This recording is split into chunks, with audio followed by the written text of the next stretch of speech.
Halo teman-teman sekalian, Assalamualaikum warahmatullahi wabarakatuh. Masih bersama saya Pak Sul di channel Guru Kreatif 4.0.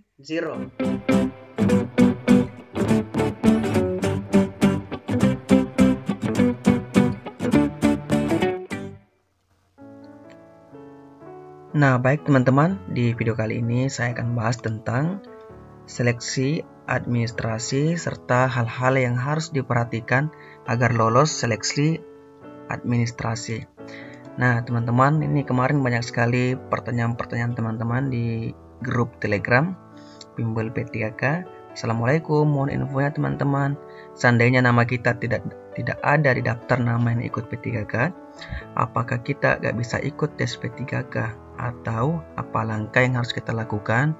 Mohon info dan pencerahannya teman-teman semua. Ini dari Asma Gusneti, kemudian ada dari Puan, Pak Sul, sipil udah beberapa kali saya buka tidak bisa, di PD Dikti bisa, apa keduanya sama Pak? Terima kasih sebelumnya. Kemudian ada dari Muhammad Sidik, kalau yang ijazah S1-nya non pendidikan, tapi sudah lama mengajar di sekolah tersebut, bisa ikut tes P3K gak Bapak Ibu? Mohon pencerahan. Ada dari Leni Damayanti, Pak Sul, apakah verval ijazah jadi syarat utama ikut P3K? Sampai saat ini saya masih belum verval, sudah menghubungi pihak kampus tapi masih belum bisa. Makasih perhatiannya. Ada dari Weni, maaf malam-malam mengganggu, sedikit bingung dan gak bisa tidur. Untuk bidang studi itu ditulis lainnya sama operator sekolah. Nah, padahal udah diganti OPS, tapi kok gak berubah ya? Apakah ngaruh dengan P3K? Tetapi pada saat verval ijazah semua sudah benar, sesuai ijazah yang asli datanya. Ada dari Eni, kemudian ada dari Heni Yulia, ada dari Wati Susanti, kemudian ada dari Aris Octavian. Nah teman-teman, semua pertanyaan ini hampir semuanya mempertanyakan tentang seleksi administrasi, dimulai dari verval ijazah, kemudian kesusahan nik dan sebagainya. Nah, untuk video kali ini saya akan bahas itu ya teman-teman semuanya, supaya teman-teman nantinya bisa lolos di seleksi administrasi. Nah, teman-teman jangan salah, pada seleksi P3 kemarin tahun 2019 banyak teman-teman yang tidak lolos di seleksi administrasi. Nah, untuk video kali ini kita akan bahasnya. Jangan sampai teman-teman sudah belajar keras untuk mempersiapkan ini untuk ikut tes P3K, tapi ujung-ujungnya teman-teman nanti tidak lolos juga di seleksi berkasnya atau di seleksi administrasinya. Nah, baik teman-teman, mari kita perhatikan dulu nih ya, dokumen-dokumen yang harus diperhatikan agar lolos seleksi administrasi. Jadi yang saya bahas ini tentang P3K pada tahun 2019 ya teman-teman. Untuk panduannya berdasarkan Peraturan Badan Kepegawaian Negara Republik Indonesia Nomor 1 Tahun 2019 tentang petunjuk teknis pengadaan P3K. Nah, sebelumnya ini banyak teman-teman yang terus di sini. Nah, untuk panduan P3K pada tahun 2021 itu belum ada ya teman-teman. Jadi ini masih panduan P3K pada tahun 2019. Nah, semoga ini nanti ada gambaran teman-teman apa-apa yang harus dipersiapkan agar teman-teman lolos nantinya di seleksi administrasi. Nah, berdasarkan peraturan BKN nomor 1 tentang 2019 tentang petunjuk teknis pengadaan P3K. Nah, tahapan pengadaan P3K ini menurut aturan tersebut di pasal 18 ada 3 tahap. Nah, teman-teman, ada yang disebut dengan seleksi administrasi, kemudian ada seleksi kompetensi, dan yang terakhir ada wawancara. Nah, untuk supaya teman-teman lolos P3K, maka ketiga-tiganya ini harus diloloskan semua. Nah, ini bertahap ya teman-teman. Seleksi yang pertama itu adalah seleksi administrasi. Nah, nanti teman-teman bisa ikut seleksi kompetensi jika teman-teman sudah lolos di seleksi administrasi. Nah, ketika lolos di sini, teman-teman bisa ikut seleksi kompetensi. Nah, ketika lolos di kompetensi, barulah teman-teman bisa ikut wawancara. Jadi ada 3 tahapan dan semuanya ini bertahap. Nah, baik, selanjutnya ini yang diseleksi administrasi di pasal 19 mengatakan bahwa Panitia Seleksi Instansi Pengadaan P3K melaksanakan seleksi administrasi terhadap seluruh dokumen pelamaran. Jadi nanti teman-teman akan menyampaikan dokumen pelamaran yang diterima yang disampaikan oleh pelamar yang sudah melakukan registrasi. Nah, teman-teman nanti melakukan registrasi ya.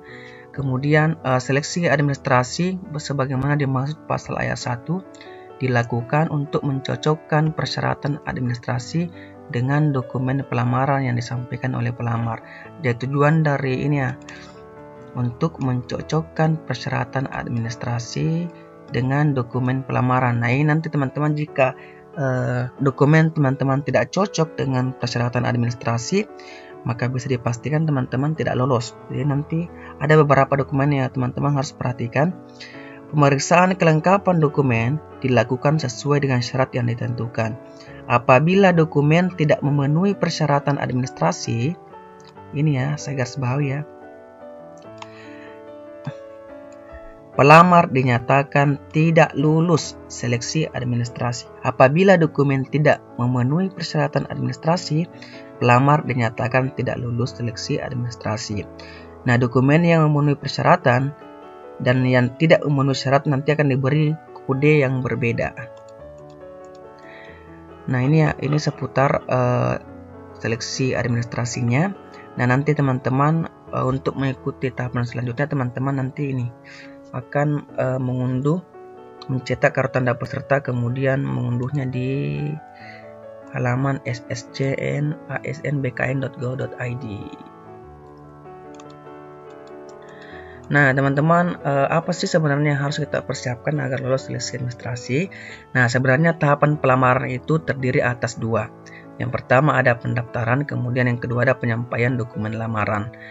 Nah, yang harus diperhatikan adalah pendaftaran dilakukan secara online melalui laman https://sscasn.bkn.go.id atau laman lainnya yang ditentukan oleh BKN. Jadi ini kemarin sama dengan PNS. Kita mendaftar di sini. Nah, setelah itu pendaftaran sebagaimana dimaksud pada ayat 1 dilakukan dengan cara memasukkan data pelamar yang paling kurang terdiri atas NIK. Nah, nanti teman-teman tolong diperhatikan NIK-nya, kemudian nama lengkap, tempat, tanggal lahir, tempat, tanggal, bulan, dan tahun kelahiran ini, kualifikasi pendidikan, jabatan yang dilamar, instansi yang dilamar, alamat email, nomor telepon atau handphone yang bisa dihubungi. Nah, ada dua yang paling penting di sini teman-teman. Yang pertama adalah NIK, kemudian yang kedua adalah ijazah. Jadi nanti data teman-teman di asn.bkn.go.id teman-teman nanti akan mengisikan ini ya. Namun nanti teman-teman ketika mengisikan ini harus sesuai dengan dokumen teman-teman. Jadi ini sangat penting sekali, tolong dicek kembali NIK-nya, nama lengkapnya, tempat tanggal lahirnya, kemudian kualifikasi pendidikan teman-teman. Jadi ini harus sesuai dengan dokumen teman-teman. Jika ada yang tidak sesuai, maka bisa dipastikan nanti teman-teman tidak lulus di seleksi administrasi. Nah, setelah itu setelah melakukan pendaftaran seperti yang tadi teman-teman, ini di pasal 16, teman-teman akan menyampaikan dokumen yang terdiri atas bukti registrasi. Kemudian yang kedua ada surat lamaran yang ditandatangani oleh pelamar sesuai dengan format yang ditentukan oleh panitia P3K. Kemudian ada fotokopi KTP, kemudian ada fotokopi ijazah sesuai dengan kualifikasi pendidikan yang dibutuhkan dan dilegalisir oleh pejabat yang berwenang sesuai dengan kualifikasi pendidikan dan tugas yang ditetapkan. Nah, teman-teman bisa nanti ketika bulan Januari, bulan Februari, teman-teman pergi melegalisir ijazahnya di kampus agar nantinya tidak banyak. Artinya teman-teman nanti bisa siapkan dulu start awal dulu untuk siapkan berkasnya dari awal dulu, mulai dari KTP-nya, mulai dari ijazahnya. Nah, yang perlu diperhatikan di KTP ini teman-teman adalah NIK. Tolong teman-teman, saya yakin teman-teman kemarin jika sudah melakukan perekaman di Capil, insya Allah KTP-nya itu akan valid. NIK-nya ada. Kemudian ijazahnya, ijazah ini teman-teman harus diperhatikan adalah ijazah ini harus terdata di PD Dikti teman-teman. Jadi jangan sampai nanti ada teman-teman yang punya ijazah atau ada teman-teman yang pernah sekolah di STIA, sekolah tidak ijazah ada. Nah, ini yang pertama, jika ijazah teman-teman tidak terdaftar di PD Dikti, maka bisa dipastikan bahwa ijazah itu adalah palsu. Nah, kemudian yang kelima adalah pas foto ukuran 4x6 sebanyak 2 lembar dengan latar belakang berwarna merah. Kemudian surat pernyataan yang telah ditandatangani oleh pelamar sesuai contoh. Nah, ini ada nanti surat pernyataan dan ini nanti ada formatnya teman-teman. Teman-teman nanti bisa unduh langsung. Dan persyaratan lainnya yang dibutuhkan. Nah, yang paling urgent di sini teman-teman yang harus benar adalah KTP dengan ijazah. Nah, penyampaian dokumen ini yang sebagaimana dimaksud pada pasal ayat 1 dapat disampaikan dalam bentuk salinan cetak atau salinan digital. Ini ada dua opsi, bisa cetak, bisa digital. Jadi ini tergantung dari daerahnya masing-masing. Dalam hal dokumen sebagaimana dimaksud pada ayat 2 disampaikan secara elektronik, maka dokumen disampaikan dalam bentuk pindai atau dokumen asli. Bisa di-scan ya teman-teman. Nah, hal-hal yang harus diperhatikan agar lolos seleksi administrasi berikut saya rangkum. Jadi ada dua yang teman-teman harus perhatikan. Yang pertama, ijazah ya ini khusus untuk P3K pada tahun 2021 ya teman-teman. Ijazah yang di-verbal di Info GTK harus terdaftar di PD Dikti. Nah, teman-teman bisa cek nanti ijazahnya di PD Dikti kemdikbud.go.id. Ini ya, seperti ini tampilannya. Silakan buka Chrome, kemudian masukkan alamatnya ini PD Dikti kemdikbud.go.id. Kemudian teman-teman bisa masukkan keywordnya, nama perguruan tinggi atau nama prodi atau nama mahasiswa, nama dosen, NIM, dan NIDN. Nah, nanti teman-teman cek apakah ijazah teman-teman terdaftar di PD Dikti atau tidak. Oke, jika hal-hal yang harus diperhatikan ketika melakukan verbal ijazah adalah yang pertama, verbal ijazah itu tidak digunakan untuk menentukan apakah guru atau calon tersebut layak atau tidak mengikuti P3K. Nah, sekali lagi teman-teman, ini yang kemarin banyak yang risau tentang verbal ijazah. Ini sudah dipastikan bahwa verbal ijazah itu tidak digunakan untuk menentukan apakah guru atau calon tersebut layak atau tidak mengikuti PPK. Jadi verbal ijazah itu teman-teman hanya pendataan atau undangan kepada teman-teman untuk ikut P3K. Nah, itu bukti bahwa teman-teman adalah guru honorer. Nah, jika teman-teman verbal ijazahnya berarti teman-teman itu adalah guru honorer dan berhak ikut seleksi.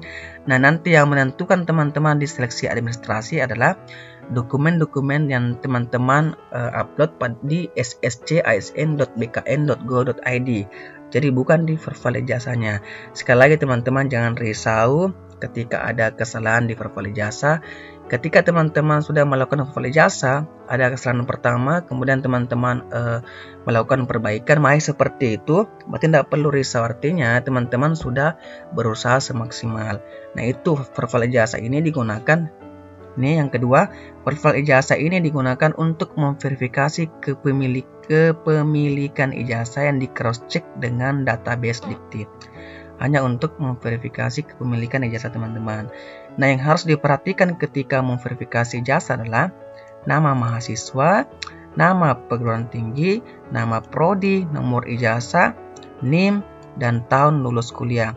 Nanti teman-teman ketika selesai verbal, tolong dicek kembali hasil verbalnya, apakah nama teman-teman sesuai dengan yang ada di ijazah. Apakah nama perguruan tinggi, nama prodi, nomor ijazah, NIM, dan tahun lulus kuliah harus sesuai dengan di ijazah teman-teman. Apabila memiliki S1 atau D4 lebih dari 1, maka yang harus dilakukan verbal ijazah adalah yang linear dengan formasi yang dipilih.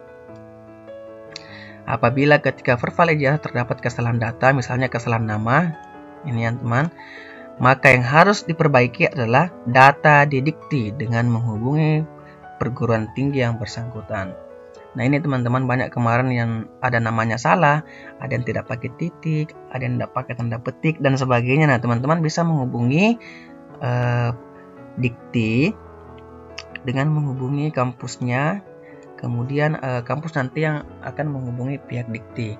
Nah apabila perguruan tinggi atau data tidak ditemukan, maka silakan uploadkan ijazah asli maksimal 1 MB yang kemudian akan diverifikasi oleh admin pusat.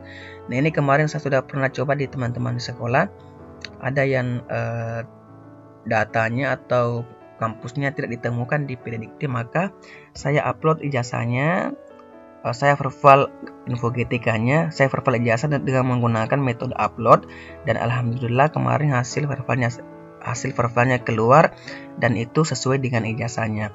Nah, verifal ijazah ini untuk persiapan seleksi P3K dilakukan paling akhir sebelum tanggal 31 Desember 2020. Jadi waktu teman-teman ini menghitung beberapa hari lagi. Jadi tolong yang belum verifal silahkan di verifal ijazahnya. Jadi sekali lagi, verifal ijazah itu tidak digunakan untuk menentukan apakah guru atau calon guru tersebut layak atau tidak layak mengikuti P3K. Nah itu hanya digunakan untuk memverifikasi kepemilikan ijazah yang di cross check dengan database Dikti.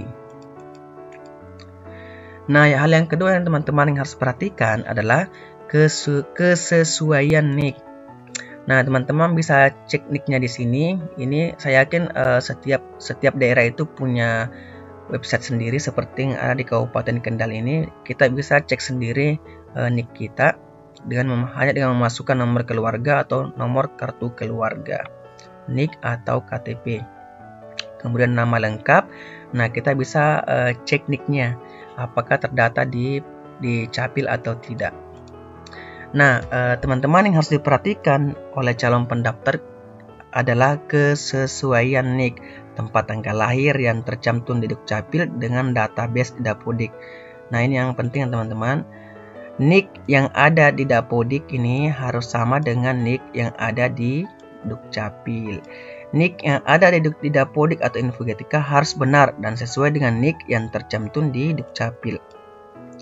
Apabila terdapat ketidaksesuaian antara Dapodik dan data Dukcapil, maka yang harus dilakukan adalah cek data NIK tersebut di Dukcapil. Ini yang pertama. Kemudian yang kedua, jika di Dukcapil data NIK ternyata salah, maka lakukan update data NIK di Dukcapil. Setelah data NIK di Dukcapil sudah benar, lakukan perbaikan data NIK di Verval PTK, login operator sekolah, pada fitur perbaikan identitas dengan mengupload scan KTP asli yang sudah benar. Nah, setelah Dinas Pendidikan menyetujui perbaikan, maka lakukan sinkronisasi Dapodik untuk proses perubahan NIK di Dapodik. Nah, sama dengan tadi, perbaikan NIK ini dilakukan sebelum 31 Desember 2020. Jadi teman-teman, tadi ada dua hal yang harus diperhatikan untuk agar lolos seleksi administrasi. Yang pertama adalah NIK dan yang kedua adalah ijazah. Nah, yang terakhir adalah identitas, nama tempat dan tanggal lahir harus sama di semua berkas. Jadi teman-teman, nama yang ada di KK, nama yang ada di KTP, nama yang ada di ijazah itu harus sesuai ketiga-tiganya, mulai dari NIK, tanggal lahir dan sebagainya. Nah, ini penting ya teman-teman. Data-data teman-teman itu harus sama di semua berkas. Oke, baik teman-teman, untuk video kali ini saya rasa cukup sekian untuk saya.